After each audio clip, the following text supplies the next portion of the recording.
વડોદરા શહેરમાં સરદાર ધામ 3નું લોકાર્પણ કાર્યક્રમ દરમિયાન પટેલ સમાજના લોકો મોટી સંખ્યામાં ઉમટી પડ્યા હતા। અસહ્ય ગરમી હોવા છતાં લોકોમાં ઉત્સાહનો માહોલ જોવા મળ્યો હતો અને કાર્યક્રમ સ્થળે વિશાળ જનમેદની એકત્રિત થઈ હતી। કાર્યક્રમ માટે બનાવવામાં આવેલા વિશાળ પંડાલમાં લોકોને ગરમીથી રાહત મળે તે માટે ખાસ વ્યવસ્થા કરાવવામાં આવી હતી।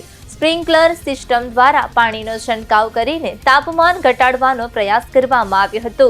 આ ઉપરાંત ગરમીને ધ્યાનમાં રાખીને વડોદરા મહાનગરપાલિકા અને તંત્ર દ્વારા છાશનું વિતરણ પણ કરવામાં આવ્યું હતું। આ કાર્યક્રમમાં સંસ્કૃતિનો અનોખો રંગ પણ જોવા મળ્યો હતો। વિશ્વ પ્રસિદ્ધ શાસ્ત્રીય નૃત્ય કથલીની રજૂઆત પણ ખાસ આકર્ષણનું કેન્દ્ર બની હતી, જેમાં કેરળની પરંપરાગત કલા વડોદરાના મંચ પર ઝળહળી ઉઠી હતી। દેશના વિવિધ પ્રાંતોમાંથી વડોદરામાં વસેલા લોકોએ પરંપરાગત વેશભૂષામાં ઉપસ્થિત રહી કાર્યક્રમને ભવ્ય બનાવ્યો હતો।